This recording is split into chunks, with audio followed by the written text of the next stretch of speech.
8 ಜಿಲ್ಲೆಯ ಪ್ರಮುಖ ಬೆಳೆ ಇವತ್ತು ಕೇಂದ್ರ ಸರ್ಕಾರದಲ್ಲಿ ಅವಕಾಶ ಕೊಡ್ತೀವಿ ಅಂತ ಹೇಳಿದ್ರಿ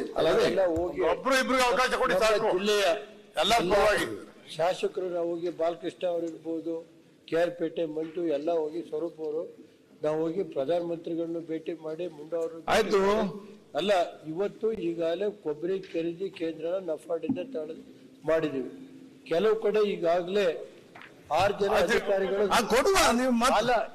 ಪ್ರಾಸ್ತಾವಿಕವಾಗಿ ಮಾತಾಡ್ತಾರೆ. ಬಾಲಕೃಷ್ಣ ಅವರು ಎಲ್ಲ ವಿಚಾರ ಬರುವ ಮುಂಚೆ ಮಾತಾಡಿದ್ರು. ನಮ್ಮ ರೈತರ ಇವತ್ತು 8 ಜಿಲ್ಲೆ ರೈತರ ಒಂದು ಇದು ಸ್ವಾಮಿ ಇವತ್ತು ಕಳೆದ ಗಡಿಬಿಡಿ ಯಾಕೆ ಮಾಡ್ತೀವಿ? ರೇವಣ್ಣ ಅವರೇ, ಈಗ ಬೆಳಿಗ್ಗೆ ನೀವು ಬರುವ ಮುಂಚೆ ಬಹಳಷ್ಟು ಚರ್ಚೆ. ರೇವಣ್ಣ ಅವರೇ ಮಾತಾಡಕ್ಕೆ ಒಂದ್ ಸೆಕೆಂಡ್. ರೇವಣ್ಣ ಆಯ್ತು ಮಾತಾಡ್ತೀವಿ, ಒಂದ್ ಸೆಕೆಂಡ್ ಕೇಳಿ.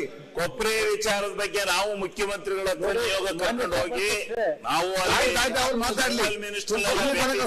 ಈಗ ಬಂದವ್ರು ಆಯ್ತು, ಸ್ವಲ್ಪ ಈಗ SC ಆಗಿಲ್ಲ, ಅದೇ ಆಗಿಲ್ಲ. ಈಗ ರೇವಣ್ಣ ಅವರೇ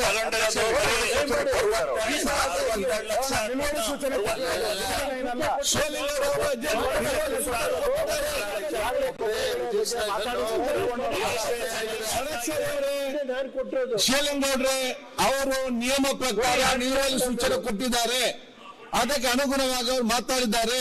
ನಾನೀಗೇನಂತ ಹೇಳಿದ್ರೆ, ನೀವು ನಿಲುವಳಿ ಅಲ್ಲ ಆಯ್ತು, ನಾನು ಬರ್ತೇನೆ. ನಿಲುವಳಿ ಸೂಚನೆ ಅಂತ ಅವತ್ತು ಕೊಟ್ಟಿದ್ದೀರಿ, ಇದರ ಬಗ್ಗೆ ನೀವು ಬರುವಾಗ ತಡವಾದಕ್ಕೆ ಬಾಲಕೃಷ್ಣ ಬೆಳಿಗ್ಗೆ ವಿಚಾರ ಮಾತಾಡಿದ್ದಾರೆ.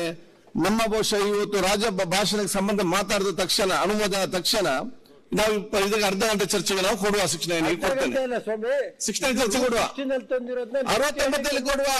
ನಾನು ಪ್ರಾಸ್ತಾವಿಕ ಮಾತಾಡ್ತೀನಿ. ಮಾತಾಡಿದ್ರಲ್ಲ, ಪ್ರಾಸ್ತಾವಿಕ ಮಾತಾಡಬಾರ್ದು. ಅಲ್ಲಿ ಮಾತಾಡುವ, ನೀವು ಮಾತಾಡಿದ್ರೆ ಬಾಲಕೃಷ್ಣ ಮಾತಾಡಿ ದಯಮಾಡಿ 68 ಕನ್ವರ್ಟ್ ಮಾಡಿ ಮಂಡನೆ ಮಾಡ್ಲಿ. ಮಾತಾಡಕ್ಕೆ ಅವಕಾಶ ಮಾತಾಡ್ತಾರಲ್ಲ ಸಭಾಧ್ಯಕ್ಷರು, ಮಾತಾಡ್ತಾರಲ್ಲ ಅವರು. ಮೊನ್ನೆನಾದ ನಂತರ ಇದನ್ನು ತಗೊಳ್ಳುವ ಮತ್ತು ರಾಜ್ಯಪಾಲ ಭಾಷಣ ಕೂಡ ಮೆನ್ಷನ್ ಆಗಿದೆ. ಮತ್ತೆ ಇದನ್ನು 69 ಅಲ್ಲಿ ನಾವು ಚರ್ಚೆಗೆ ತಗೊಳ್ಳುವ. ಒಂದು ಮಂಡನೆ ಮಾತಾಡ್ಲಿ, ಅನುಮೋದನೆ ಆಗ್ಲಿ. ಎರಡು ಮಾಡ್ಬೇಕಲ್ಲ ಅವರು. ಮನೆ ಒಂದು 2 ಅವರ್ ಗಂಟೆ ನನಗೆ ಪ್ರಸ್ತಾಪ ಆಯ್ತು, ಚರ್ಚೆ ಸ್ಟಾರ್ಟ್ ಮಾಡಿ. ನ್ಯೂಸ್ ಫಸ್ಟ್ ನಿರ್ಭೀತಿಯಿಂದ ನಿಮ್ಮ ಪರವಾಗಿ.